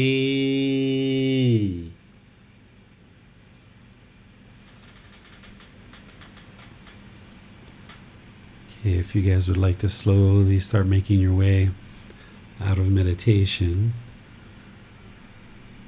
you're just going to come back. And now we'll just open up to any questions that you guys might have related to loving kindness meditation or anything else that I teach in terms of the path to enlightenment, or any challenges or struggles that you're encountering as you're going through life or as you're attempting to apply these teachings to your life. Just let me know what those questions are, either in Facebook, YouTube, or Zoom, or you can raise your hand electronically and we'll call on you. Hi, David. We spoke about enlightenment on Sunday, and speaking to the importance of loving kindness meditation, would you say that loving kindness meditation is a required part of our path toward enlightenment? Yes, there's, in my view, no way for somebody to attain enlightenment without breathing mindfulness meditation and loving kindness meditation. Once you understand the three core problems, craving, anger, ignorance, which we're going to talk about in chapter 8 in detail, and you understand that those have contained in them the 10 fetters, and those are the true problems in the unenlightened mind, then you understand that the solutions to those, the remedies to those. So loving kindness meditation is a necessity. And the beauty in understanding what the problems are, then you understand the why you're doing what you're doing in your practice, and you can really refine and focus your practice. Rather than having 40 or 50 different meditations, you can refine your practice down to these core 2 practices of breathing mindfulness and loving kindness, because they address 2 of the 3 primary problems in the mind and you don't have to diversify and have 40, 50, 80 different meditations. Instead, you can focus on these two, get really deep, deep, deep into them, and really practice them well. The only other thing that you would need really is probably walking meditation in the walking position. It's still considered breathing mindfulness meditation, but you'll need walking meditation when the mind is too busy, too active, too high energy. You might need walking meditation to bring it down and calm it down. Or when you're noticing that you're dozing off or sleeping or falling asleep in meditation, walking meditation is really helpful for that. So there's those four positions: seated, lying, standing, and walking. And then you do breathing mindfulness meditation in all four of those, getting comfortable with that to really round out your practice.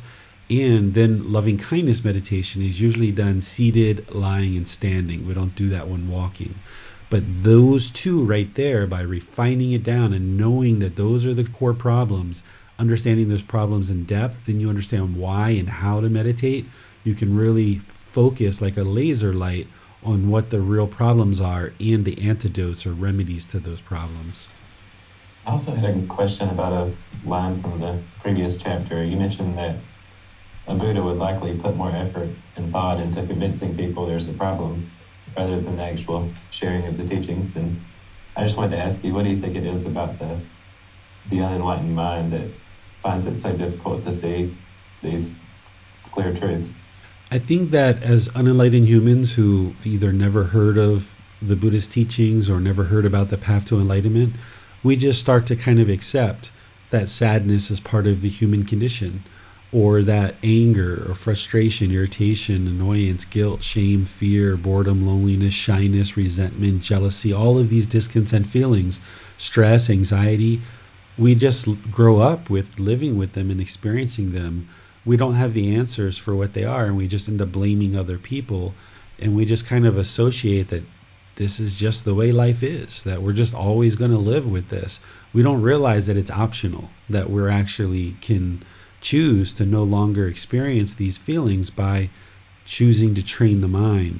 So I think that because people have convinced themselves that this is just the way the human being is, and this is what we experience, that as a Buddha arises in the world, that people won't even understand the problem. They won't even know that a Buddha has arisen because they don't even know what a Buddha is. They don't even understand. And a Buddha doesn't have a desire for people to know who a Buddha is, because he can actually function more easily and more readily without people even knowing who he is. He can actually help people more readily, more actively that way.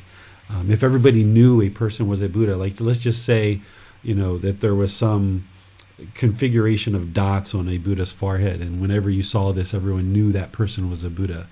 People would probably bow down to him and worship him, and they wouldn't know how to necessarily function around this individual, because, oh my goodness, there's only one every so often, and every 2,500 years or something, that one occurs.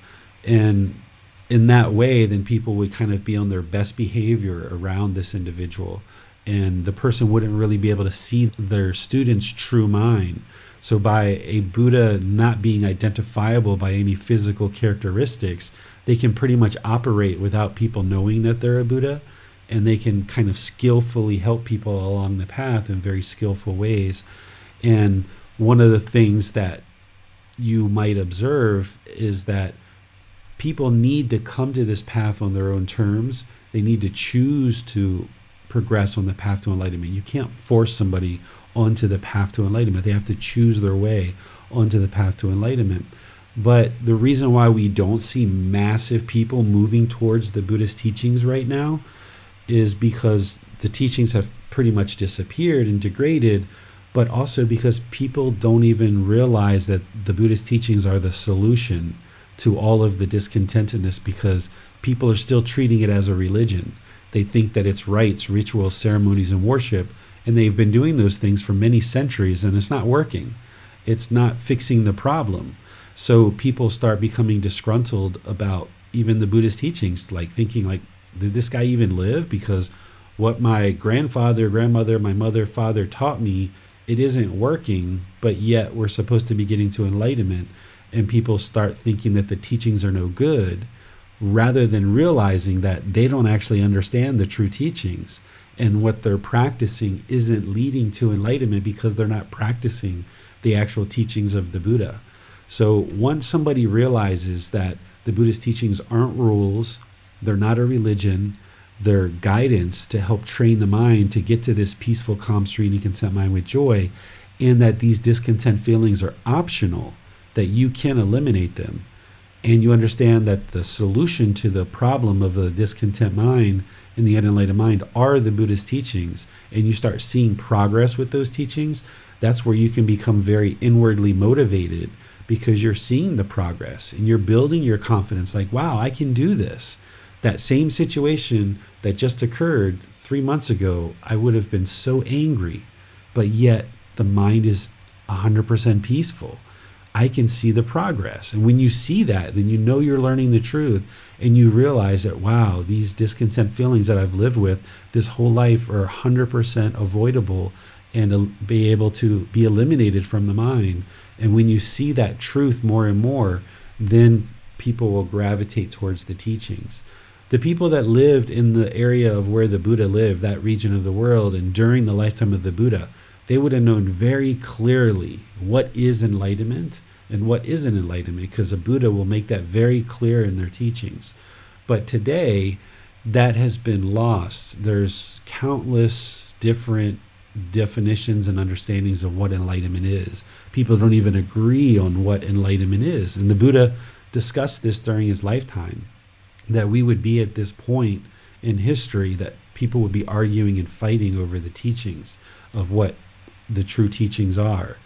So once we establish very clearly of what enlightenment is and what it isn't, then people can actively work towards it because they know exactly what it is. So that's why in this book, in chapter 3, I made it very clear at the very onset of the book exactly what enlightenment is, so that people would be very utterly clear about that, and then they understand the ultimate goal and they can actively work towards it. Thank you, David. Let's go back to Bassam now. Well, we have a question from T. She says, I cried a lot after meditation as some emotions got released. Is it okay? That's actually a sign that the meditation was successful. It doesn't mean every time you meditate you're going to cry, but if you're feeling the emotions starting to come up and bubble up and you cry, that's a release. That's a release, letting go of the emotions. The problem isn't that you cried. The problem is that the unenlightened mind has been sweeping these feelings under the carpet and covering them up, and then the dust keeps collecting. What you're doing in these meditations is you're pulling back the carpet, and a little bit of dust is coming out, and that's why the body and the mind is crying. And that's actually a good sign that you've actually tapped into pulling back that carpet, letting some of that dust fly, and by crying, it's a release. You kind of release it from the mind. I'm sure all of you have experienced that really good cry. You know, like you might have experienced that more than one time in your life, where it was like, oh my goodness, that was like the best cry I ever had. I feel like I just lifted 100 gazillion pounds off of my shoulders. And if you've ever had that really good cry, that's healthy for the mind because you're releasing it. The problem is that the mind's holding on, and it's got all those emotions buried deep inside. And what the path to enlightenment is doing is you're actually eliminating these from the mind once and for all. So all through our life as unenlightened beings, we've been accumulating all these thoughts, all these ideas, all these harmful things, all these challenges, all these difficulties, and they've been trapped inside the mind. And these meditations and these other techniques are starting to release it, but now you can release it once and for all and clear it out like a clean slate. And once you do that and you work really hard to do that, your mind will never choose to hold on to those things again. But your mind is in transition. It takes a gradual training to do that. So when you work really hard at this path to get to enlightenment, the last thing you're going to do is be like, you know, I kind of liked it when I was angry. I kind of liked it when I used to talk bad to people and I was really hostile and aggressive, and people were like really hostile and aggressive with me. And you know, when I was arrogant and egotistical and other people were arrogant with me, I kind of liked that. I would like to go back to that someday. You've already worked so much and you've been challenged so much to get to that point where the mind is now functioning peaceful, calm, serene, content with joy in this enlightened mental state, that your mind will never revert backwards to the way it was. There's too much wisdom. The mind has been like reprogrammed in order to get to that enlightened mental state. So therefore it will never revert backwards. And you'll see that as part of the enlightened mind. So part of the process of going from point A to point B, unenlightened to enlightened, is you're going to cry sometimes. And that's okay. You just let it go. If you hold on to it, that's where it'll feel worse and it's going to come up again later. But if you cry and you let it go, now that particular thing, you're training the mind to let go, and it can be cleared out once and for all. So it's actually healthy. If you feel like you need to cry, you cry. He continues saying, after meditation, I even remember some missing person that I miss and love, that I haven't seen for so long. Could it be a good thing to reconnect to that person, or I should let go this feeling? It all depends. The feeling of missing somebody, this is because of craving, desire, attachment. If you are missing somebody, that means the mind's attached to them. There's this mental longing and strong eagerness. When you're away from them, the mind's discontent, you're missing them. And now the mind wants to reach back and grab them and hold on to them. And you think that's what's going to solve the problem. But actually, by holding on to them, it's actually making the problem worse. The mind has to be trained to be away from this person. And while you're away from them, not missing them. Realize that they're in their own life and they need to go forward with their own life. So if this is a person in your past from 5, 10, 15, 20 years ago, or even 2 years ago, that the relationship ended badly, or for one reason or another you guys decided to part ways, that doesn't necessarily mean you should go back and see that person just because you're missing them. Because if you guys had challenges in the past, you're going to have challenges again. The reason why you guys had difficulties in your relationship is because of the craving, desire, attachment. As long as there's craving, desire, attachment, there's going to be discontentedness in the relationship. And the fact that your mind is missing that person says that there is still craving, desire, attachment to this person. So if you had a difficult relationship with this person and you went back and tried to patch it up, you're going to end up right back into discontentedness again, because it's the craving, desire, attachment that caused the discontentedness and the breakup. So since the mind still has craving, desire, attachment, if you went back and made contact with that person, you guys are still attached, or you're still attached to that person, it's going to end in discontentedness again. So it really all depends. Now, if it was like a mother, a father, a grandmother, a grandfather, some family member like this, knowing that you miss the person, it's still craving, desire, attachment. What would be a wiser solution, if you're going to go back and actually spend time, whether it's a friend, family, or what have you, is work on eliminating your attachment first. Work on getting the mind to the point where it's no longer trying to hold on to this person and you're missing them so much. As long as you're missing them, that's the indication. That's the red light that says there's still craving, desire, attachment there. So I would suggest staying away from this person, work on your own mind, eliminate the craving, desire, attachment. Then after you've eliminated, you no longer miss this person. If there's a reason to then go contact the person, if you go contact them, your mind is in a different place. You're no longer attached to them. So therefore, the relationship will no longer cause any pain in the mind. But as long as you're attached to them, you're going to experience painful feelings as a result. So you got to first eliminate your attachment to somebody. And then if you choose to go back and have contact with them, then you can do it on a healthy terms. You can do it in a healthy relationship. But as long as there's craving, desire, attachment there, you're not going to be able to have a healthy relationship, because there's going to be discontentedness. It's just sabotaging the relationship. So the best thing you can do to show loving kindness to yourself and compassion to yourself, and loving kindness and compassion to this other person, is work on eliminating your attachment first. Then once you've done that work, which can take weeks or months or sometimes years for certain people, once you've worked on that and you fix that, now your mind's in a better condition And now you have a better chance of having a healthy relationship with this person. We have a question that just came in from Facebook, from Adrian. He asked, is fear during meditation the same thing? And I believe this is in reference to the release of emotions that Dee's question was pointing toward. Yes, all of these discontent feelings are all coming from the same problem: craving, desire, attachment. Anytime there's fear, guilt, shame, sadness, missing somebody, you're worried about something or somebody, it's always because of craving, desire, attachment.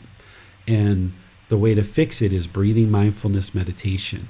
And the way to fix anger, hatred, ill will, and we're going to go in and talk more about what that is, like I said, when we get to chapter 8, is to fix it with loving kindness meditation. So if fear is arising in the mind, it's because the mind is holding on. It's got some craving, desire, attachments in there. And during meditation, there's these like soft spots where it's like you're kind of touching those soft spots, and those discontent feelings can arise in the mind. And this is why you don't need countless different meditations. You only need to focus on what the core problems are. And as long as you're learning and practicing what I'm sharing with you as part of this path and all the resources that I share, your mind's going to improve the condition. And the more you understand what the problems are and what the solutions are, the more active, the more readily you can get to the solution.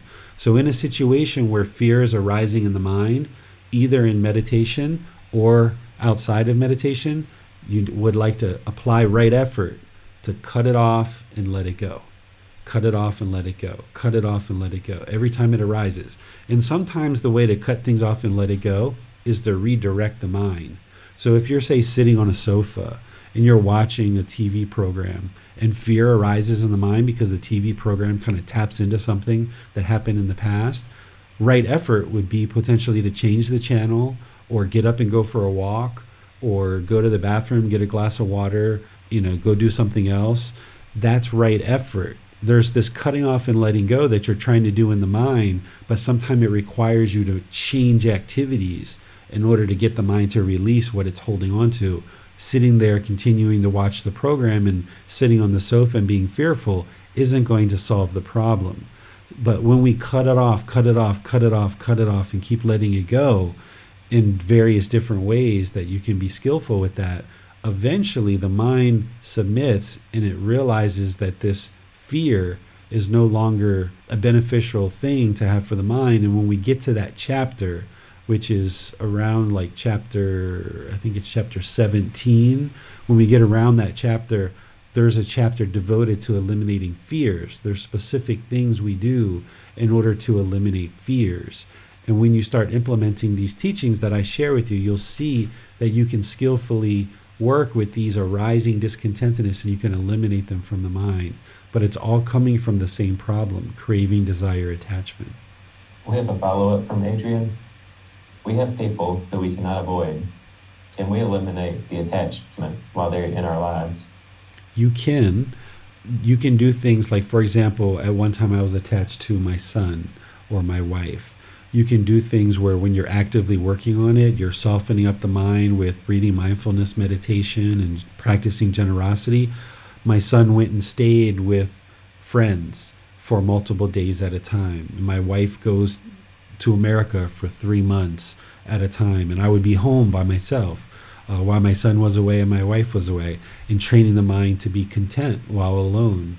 So you can do things like this where if there's people in your life that you're attached to and you feel your mind is pulling to go see your best friend, like every Friday, you just go to your friend's house every Friday because you guys sit down, you have some snacks together, and you just want to do this so badly, and it's been so meaningful for you to spend time with your best friend. Well, when you see that's happening in your mind and your mind's pulling in that direction, you got to start putting some space in between that, where maybe you go every other Friday, or sometimes you go on Wednesday, or sometimes you go on the weekend, and you start mixing it up and start introducing some impermanence. Or maybe you even stay away for like 2 weeks or a month or something, and you just let your friend know, like, hey, we're still great friends, I just need to work on a few things. I'm just going to not be around for about a month, and then I'll catch up with you, next month or something like that. So you can kind of separate the mind from this, get content without constantly going to see that best friend. And then when you observe that the mind has released, or you think it's released, then you start going around and spending time with that friend again. But wherever you notice the mind's pulling in the direction of that friend or family member, then you go back and say, okay, this attachment's still there. Let me start putting some more space, and then create those situations where the mind can let go. And it's really wise to do this, because any relationships that we have craving, desire, attachment in, there's going to be discontentedness. We're sabotaging those relationships without even realizing it.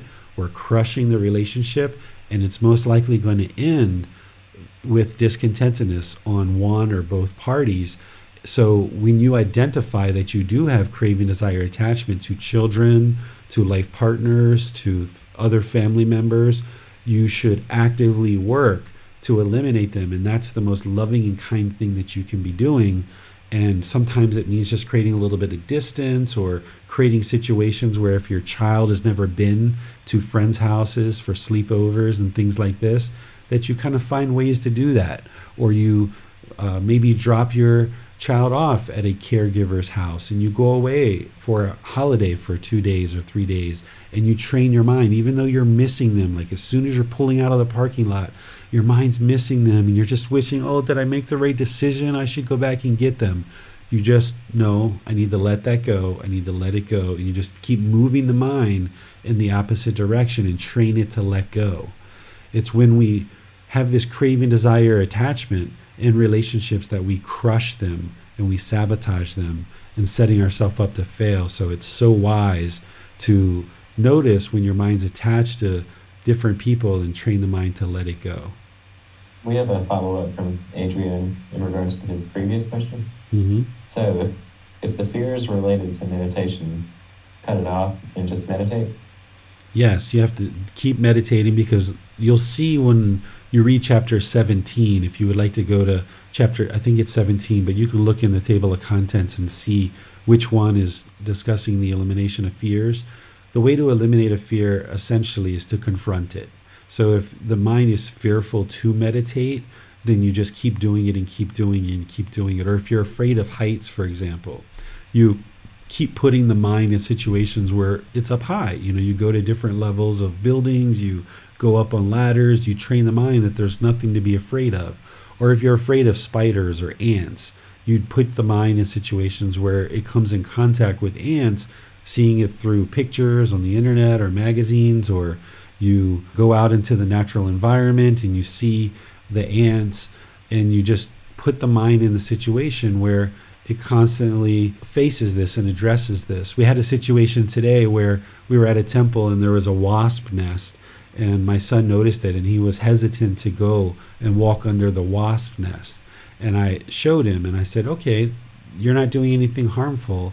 You don't have to be afraid, because you're not causing any harm, so therefore the wasp won't cause you harm. So we just patiently walked under the wasp nest, and it took him time to kind of gather his thoughts, and I wasn't pushing him, I wasn't forcing him. I even walked under it first alone, and then I came back under it again and kind of stood next to him, asked him if he would like to hold my hand. He said no, he didn't need to hold my hand, but he walked side by side with me under this wasp's nest. And the way that you confront that fear is you put the mind in the situation and train it and teach it that it has nothing to fear, because this is conditioning. And I don't even know if my son remembers it, but when he was about 4.5, 5 years old, he got stung by a couple of bees in his neck. He got 2 or 3 bee stings all at one time. So whether he remembers it or not, his mind's been conditioned to be afraid of bees and wasps. So here in this situation, I wasn't surprised when he was scared and he had some initial fear. But then the way for him to confront that and release it is to put the mind in that situation, walk under the wasp nest, and realize he's not causing any harm, so therefore no harm's going to come to him. And he was able to do that successfully, and maybe he'll need to do that a few more times before his mind fully releases it. We'll see what happens next time. We have a question from T. what if I have to practice this meditation for 6 years? Is it enough time for me to let go of all attachments, like Buddha spent 6 years in practice?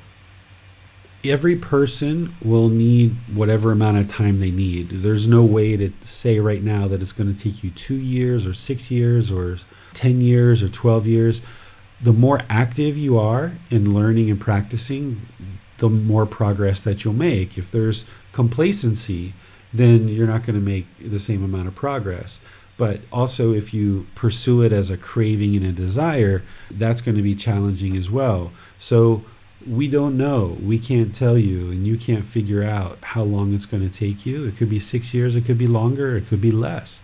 It all really depends on the condition of your mind, because everybody's mind has different levels of pollution.